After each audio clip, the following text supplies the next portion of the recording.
The rise of big emerging economies like China and India, and the steady march of globalization, have led to a surge in the numbers of people wanting to travel abroad for business or tourism.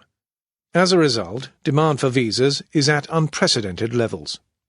In the fiscal year to the end of September 2014, the United States granted just under 10 million visas, up from around 6 million in 1997, despite blips in the wake of the terrorist attacks of September 11, 2001, and the global financial crisis of 2007 to 2008. Citizens of America, Britain, and some other rich countries can travel to most places without a visa.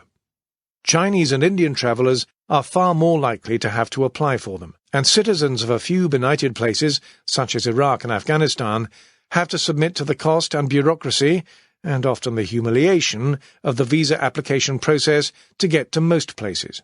The most sensible response to this surge in demand for short-term visas would be for governments to streamline the application process and scrap the most onerous requirements. But governments are often not sensible about such things. The 26 European countries with a common visa policy, the Schengen Group, require tourists from India and other developing countries to provide several months' worth of bank statements and payslips. Visitors to Britain often have to fill in a 10-page application form, including details of every trip abroad for the past 10 years. Business travellers to India must provide 2 references.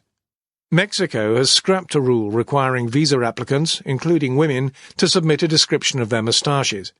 But in 2016, America will start requiring visas for some travellers who currently do not need them, if, for example, they have visited Iran, Iraq, Syria, or Sudan in the previous 5 years. In many cases, instead of simplifying the visa process, governments have offloaded it to private contractors.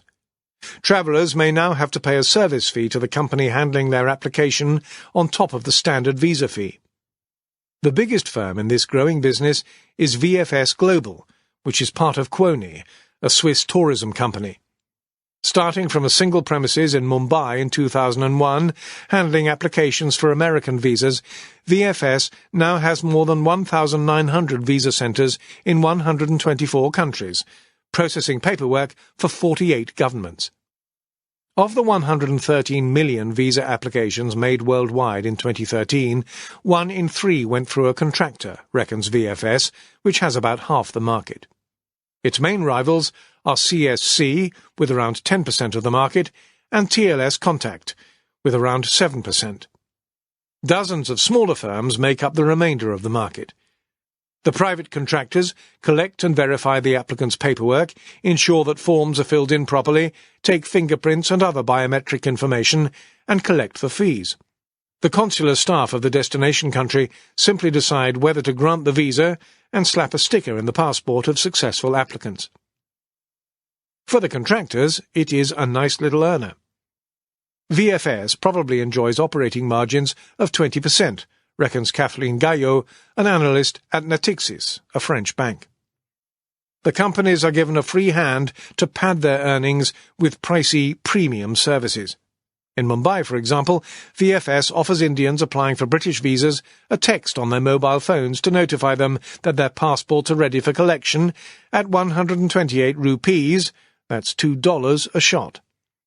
For an extra 2,548 rupees, applicants can use a special lounge area while submitting their documents and have their passports posted back to them. VFS accounts for just 5% of Quony's revenues, but more than 60% of its operating profits. So bright are the division's prospects that its parent company is getting out of the tour operator business, which it has been in since 1906, to concentrate on visa processing and a few other specialist travel services. Until VFS opened its Mumbai office, applicants had to queue for an average of 5 hours in the sweltering heat outside the American consulate. After the job was handed to the contractor, the typical waiting time fell to 1 hour. However, applicants still have no choice but to submit to whatever petty demands contractors make, such as, say, banning them from using mobile phones while they sit waiting for their appointments. If the staff are rude, the queues are badly managed, or the extras extravagantly priced, travellers can hardly take their business elsewhere.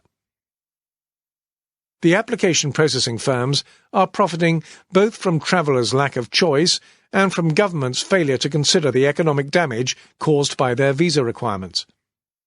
There is scant evidence that making all travellers submit the same documents every time they want to travel, or provide extensive financial details, protects countries from terrorists or illegal immigrants.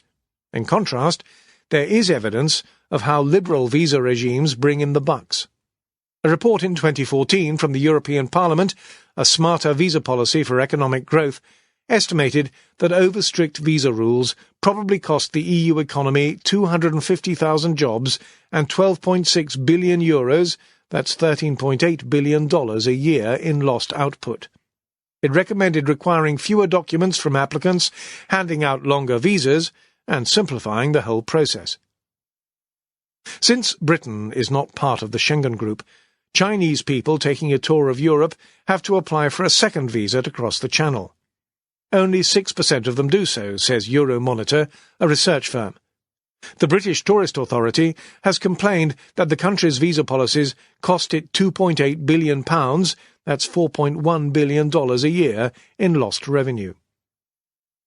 However, amid worries about the wave of asylum seekers from Syria and elsewhere, governments in Europe and beyond will face pressure to keep making life hard for tourists and business travellers, even as other departments of those same governments spend heavily on promoting tourism and foreign investment.